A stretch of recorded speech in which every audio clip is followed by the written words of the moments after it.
I'm Warren Andrews with VBN Sports. Pleased to welcome Brian Patafie. He's the head trainer and athletic therapist of the Chilliwack Chiefs. 40 plus years in hockey for you, Brian. We're looking at the Habs organization, the Flames organization, Ottawa 67s. Who else are we missing on that list? Well, it's funny. I spent 6 years in Augusta, Georgia, after I left Calgary, and I was in Frankfurt, Germany, and Evansville, Indiana, and that's pretty much all she wrote. But it sounds like I bounced around a little bit. I think the shortest amount of time I was anywhere was 4 years, and the longest time I was 15 years in Calgary's organization, in their minor league organization, 3 years up top. So I did 3 cities in that with Calgary. I was in Moncton to start in the AHL. They moved out to Salt Lake City, and I was there for 6 years in the IHL, and then back to St. John, New Brunswick. I felt like a ping pong ball, and then up to Calgary. So, everywhere I've been, I've kind of tried to become a fabric of the community and promote hockey, and it was a fun sell in places like Augusta, Georgia, who obviously it's not a traditional hockey community. Both my kids were born there. 72 degrees average temperature during the winter. Got to experience one of the greatest sporting events in the world, and that's the Masters. Every spring I was there, I got to experience that. And and then Evansville, Indiana, we moved into a brand new 9,100 seat building, and we used to pack that place on Saturday night. So two fun places to be, non-traditional markets, but fun places to be. Now, you're an author, you're a motivational speaker. I understand you do some stand-up. So I guess being the Dos Equis spokesman is the most interesting man in the world is next on the resume. Is that correct? Well, I don't know if there's any more room to put anything on the resume. The author part of it is, something that Glenn Hall, actually, the ex Chicago Blackhawk goaltender, talked me into writing a book back in 2009. And I came out poking a lot of fun at myself and at what trainers have to do on a daily basis. And people actually bought it. And that was the surprising part and the fun part. And then this year, I had my second book scheduled to release in December. It was called No Days Off, The Story of a Hockey Purgatory. And it's funny, we had to add the subtitle because Max Domi came out with a book in September called No Days Off. And, so we had to add the subtitle. But what had happened was in December, about a month, well, actually November, before it was supposed to release, I called my publisher. I said, hey, hold on. I want to do a little reread here because that's when all the crap was hitting the fan with the coach in Calgary, Bill Peters, and Mark Crawford. And, things were coming out about that happened 10, 12, 15 years ago. And we all realize our world has changed, but we all have skeletons in our closet. And I wanted to read through this book over again and make sure that I didn't say something about somebody that was going to cause havoc for them.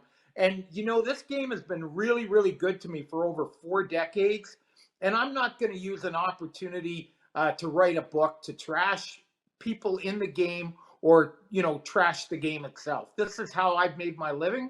This is how I've supported my family, and I feel really blessed with that. And so my publisher, there was some pushback because he did say to me, he said, Brian, I want you to look back to 2009 when Ice It Down came out and tell me when you got your biggest paycheck.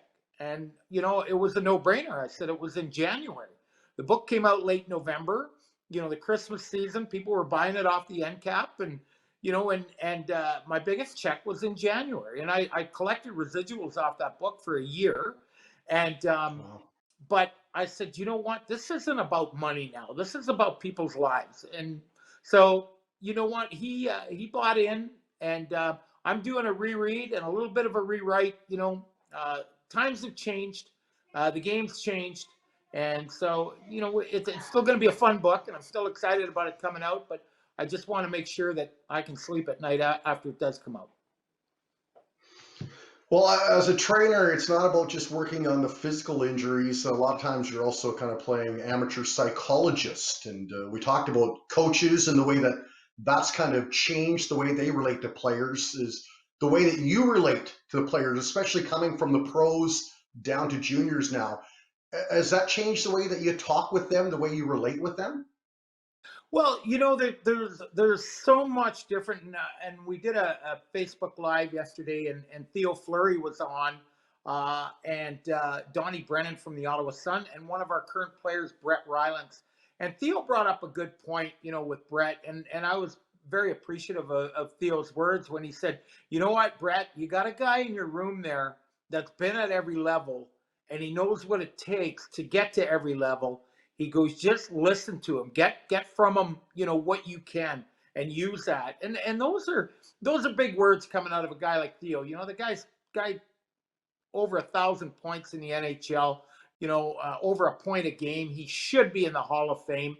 And he's just an amazing person. He's picked up his life, and so yeah, it is different. And I found that when I came back from Germany, because I would gravitate into the coach's office, and I'd sit there, and Cam Keith at the time was our assistant coach, and Brian Maloney, our head coach. I'd sit there and I just kind of try to join in the conversation. These guys had work to do, and they kind of looked me out of the room. And finally, I said to them one day, I said, "Listen, guys, when I worked pro, I said, if the coaches wanted me out of their office, I went into the locker room and I could relate to half the guys because they had kids. They had kids in school, and they had car problems, and they had this and they had that." I said, "Now you're asking me to walk in a room with 15, 16-year-old guys. I can't relate." I called my son at home, who was 17 at the time, and he goes, "Dad," he says, "go in and talk about Eminem." He goes, "Just go in and talk about Eminem. They'll gravitate towards you." So, you know what? I went into the room. I did a little research. I went into the room, and I said, "Guys," I said, "I'm big on Eminem." And they go, "Really, Pataf?" I said, "Yeah, I like the peanut more than the plain, but I'm really big on M&Ms." And that is obviously not what my son meant. And so I had to have a redo and reload. But I get along good with them. And yeah, they do come in with some things. And I remember one time they were all sitting in the player lounge, and they were talking about girls at school and girlfriends and everything else. And I said, "Guys, do you know your girlfriend's love language?" And they go, "What?" I said, "Their love language." I said, "We have love languages." I said, my wife's love language is acts of service. She likes it, when I help out around the house, when I cut the grass." I said, "Some people's love language is physical touch." And they go, "Oh, Pataf, come on. Where'd you come up with this?" And then our video coach popped up, and he goes, "No, no, my wife and I had to take that course before we got married." Well, you know what? The next day, those 10 players came in. They Googled love languages. And they go, "Pataf, you're onto something there." And so, you never know when you got a teachable moment with a bunch of teenagers, but you got to use every opportunity with them as a teachable moment. I'm a 64-year-old man, and I'm trying to relate to teenagers. And I want to do this for as long as I possibly can. The minute you stop relating, you got to pack your bags and get out of the room. So every moment I use as a teachable moment. Well, outside of being a good teacher in the rink, in the locker room, you're also known as quite a practical joker. And I'm sure people want to hear all of the tales. They got to read your first book. But tell me about the big one with Guy Lapointe, because that one made me laugh, and that seems to be one of the most famous ones. That probably got the most mileage. It was in the Seattle Times, the Montreal Gazette. That one got the most language, or I'm sorry, the most mileage. Guy Lapointe is probably the best prankster in all of hockey ever. And I mean, some of the things he came up with. I remember he had baby powder on the back on the palm of his hand when Prime Minister Pierre Elliott Trudeau dropped the puck at center ice at the Montreal Forum in a dark blue suit, and Guy went and patted him on the back after, and the Prime Minister walked off the ice with Guy Lapointe's handprint on the back of his suit. So he was notorious, and I was warned coming into Calgary, watch out for Guy. Well, Guy had gotten me countless times over the year and on Yeah. different things. And so finally, I just put my thinking cap on. He liked to go in the steam room on the morning of a game. He'd come in the morning, go in we'd have our morning skate. He'd sit in the steam room for about 20 minutes after practice, and then he'd go break down video for the afternoon before the game that night. Have food sent in, Yeah. the whole bit. He never left the rink. Well, Jamie Huscroft went and told Guy that I was coming with a bucket of cold water to douse him. And Guy, was going to be one up. He comes out of the steam room and he's hiding with the high-powered hose that we use to clean the steam room. And I come around the corner. I've got an empty bucket in my hand. He jumps up and starts hosing me down head to toe. And then all the players are standing there laughing. Then he's looking and he realized, because I didn't move, I just stood there. He realized that I was wearing his suit. I had his shirt, tie, pants. I even had his boxers on. Okay? Now, Guy Lapointe is 6'5", and I'm 5'7". He should have realized when the sleeves were over my arms, that wasn't my suit. Well, he literally chased me butt naked to my office. I locked myself in my office, but my office had 3 windows that looked into the training room, and he wasn't moving. He was staying there waiting for me. I had no way to escape. I had to phone Al Coates, our general manager. Now, just you got to picture this. The general manager of an NHL team gets a phone call from his trainer because the assistant coach is standing butt naked outside of his office, ready to kill him. Okay? So Coatsy comes downstairs. The players are all gathered. So Coatsy wants to know what happened. So Lapointe tells them. So now Coatsy's trying to control his laughter. Okay? And he says, okay, it's over with here. It's over with now.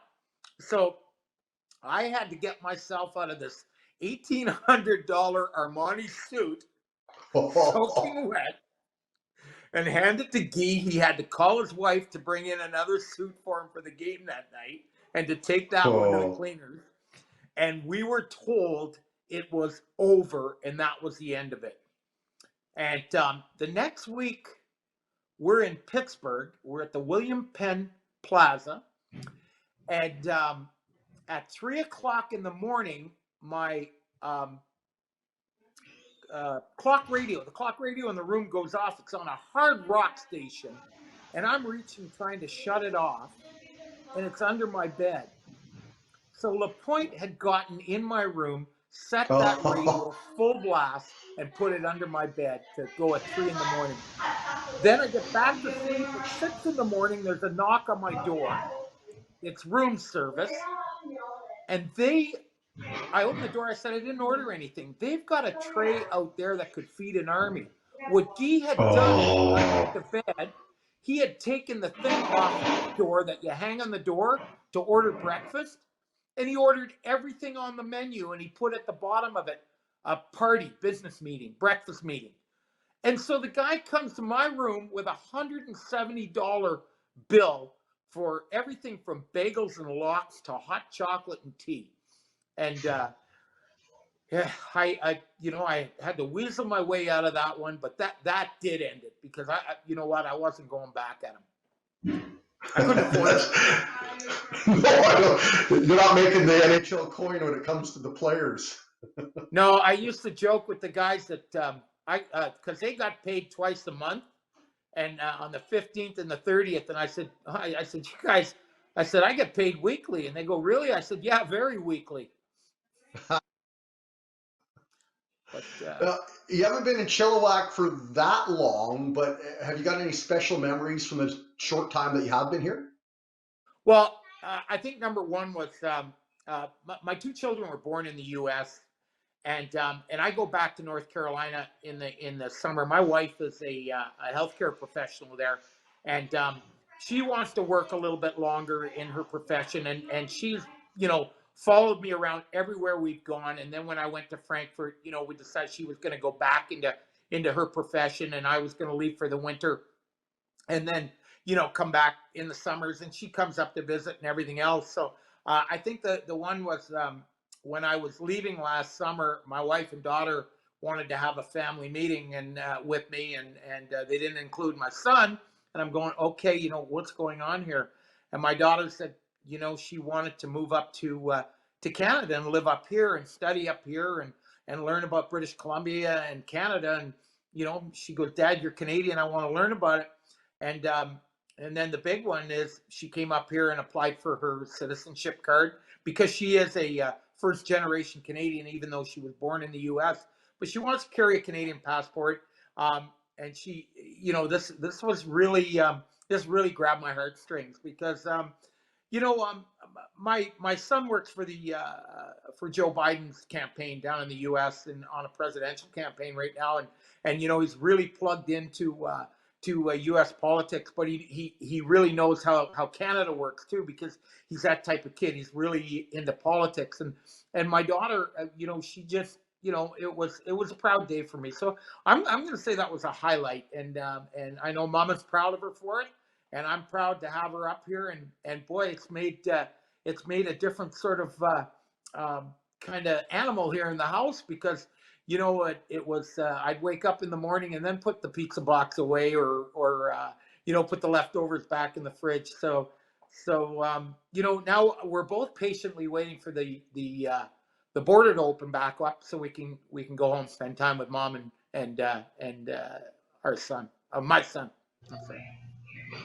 Well, everything is virtual in terms of the way that we talk with each other now, it seems. And you've teamed up with the Chilliwack Chiefs on their Facebook page for Live with Taff. Now, you talked about Theo Fleury being on yesterday. You had Logan Couture on earlier, Ken Reed from Sportsnet. How hard has it been finding guests to jump on your show? And what have you enjoyed most about it? Well, you know, it's amazing because I didn't realize my network. I just know that I know this guy from here, and like Ken Reed, I knew in Ottawa when he was, you know, a reporter with the CTV, and you know, we had met then, and Theo and I were roommates in the minors, and Logan I had in junior, you know, and then I said, okay, you know what, and I said to Gare Maxwell, who was the sports director in Moncton while I was there, who is a keynote speaker now, that like unbelievable, this guy, and to hear his talks and things like that, and he's my mentor, and him and my wife convinced me to do this. And then you know, I said, okay, well, you know, finally I said, yeah, I'm gonna do this, but I'm really gonna step outside the box. So and you know, sorry for the shameless plug here, but this Wednesday I've got Blanchard Ryan coming on. Blanchard Ryan co-starred in the movie Deep Water, or I'm sorry, Open Water, as well as she's played in Blue Bloods and things like that. She's an American actress, but she has a hockey story to tell too. She had followed me on Twitter for the longest time, and she liked all my hockey tweets. You know, I put a hockey tweet out there, and so I said, you know, I said, like, who is this person's always liking this tweet? You know, and so I looked at her profile, and I go, that's the girl from Open Water. She played in Open Water. I said, wow, this is amazing. I'm pretty blessed. My Twitter following, I got some pretty neat people that follow me, and she is one of them. But her Twitter account is very laid back and everything else. So, you know, on Twitter, if somebody follows you and you follow them, you can personal message them. So I sent her a you know, a personal message, and I apologize right off the bat that, you know, I don't usually do this, but I said, I know that you know, you grew up in a hockey family, and I said, I'd love to have you on, and I got the message back that she goes, Brian, I don't know if I could keep up. I'm an actress, and you know, she goes, my hockey background was hanging out with my dad at the rink, and she said, do you mind if I watch a couple of episodes of your broadcasts, and I can let you know? And all of a sudden, I got a message back from her after the first two broadcasts. She goes, yeah. She goes, this will be fun. So she's coming on Wednesday with George Johnson, who is a former sports writer with the Calgary Sun, and he authored the book 100 Things Flames Fans Should Do Before They Die. And so, you know, that's going to be an eclectic mix, but it's going to be a fun mix. And so we're going that route too. And one of the things when I partnered up with the Chiefs to do this, I said, every Friday we're going to have a Chiefs player, Chiefs staff on. Every Wednesday is kind of going to be mine. So this is my first Wednesday. It's going to be mine. A couple of weeks we got people like Gina Lee Nolan coming on and things like that. So again, it's networks, relationships through the time. Help with Gare from Vistage International. He's got some great people lined up for this. And we made a decision last week. I was in the Chiefs office, and we made a decision. We're going to continue this even after everybody's back and about and life gets back to normal. We're going to continue this through the season. We're going to move it from noon, obviously, to a more of a time when people can watch it. Right now, we do it at noon Pacific because people are home. And but we're going to move it to a later time in the day, and we're going to move it to Tuesdays and Thursdays because the Fridays won't work being a game day, so on and so forth. But we're going to continue it. And also, it's a little bit self-serving. I lost a gig in May, a keynote in May in Arkansas for the kidney. I was going to speak for the at a kidney foundation fundraiser. I was booked on 2 cruises, one out of Long Beach, a 7-night Mexican cruise, and they had booked 3 guys to come on, and I was getting 3 nights on that cruise in their main showroom with my comedy routine, and then I was getting 2 nights on a 7-night cruise, and the same 3 of us were going out of Fort Lauderdale on a Caribbean cruise. Obviously, those are canceled. I would think twice, next year if this opportunity came up. Obviously, there'll be a lot of changes on things with the cruise line and everything else. I'd think twice before I go out to do that. But before I knew what I knew, but I've lost that book. I've lost all of June. I am scheduled for a Alzheimer event, a fundraiser for a former coach of mine, Vince Millette, July 4th in Ottawa. They have a golf tournament to raise money for Alzheimer's awareness. I'm really, really hoping that one's close to me because Vince and I are good friends, and he's suffering this terrible disease. And I really, really hope that, things are back to normal or close to normal, that I can do that one. Brian, you got lots on the go despite things kind of shut down, and we wish you continued success and continued safety, my friend. Well, you know what? I really appreciate you having me on. This was when this came up, and I am just so thankful that you had me on, and we can get our message out there. It's really important for us as an organization and for the British Columbia Hockey League to stay visible at this time. We can't get out right now and knock on doors and tell people who we are. Obviously, we lost our playoffs this year, and so it's really important. So this Facebook Live that we're doing, and Nanaimo does a real good one, but it helps get the BCHL out there, and you are helping us get the BCHL out, in front of everybody too. So thank you very much. I'm very appreciative of this. Well, it's our pleasure. That's Brian Patafie of the Chilliwack Chiefs. I'm Gordon Anders with VBN Sports. Thanks for tuning in.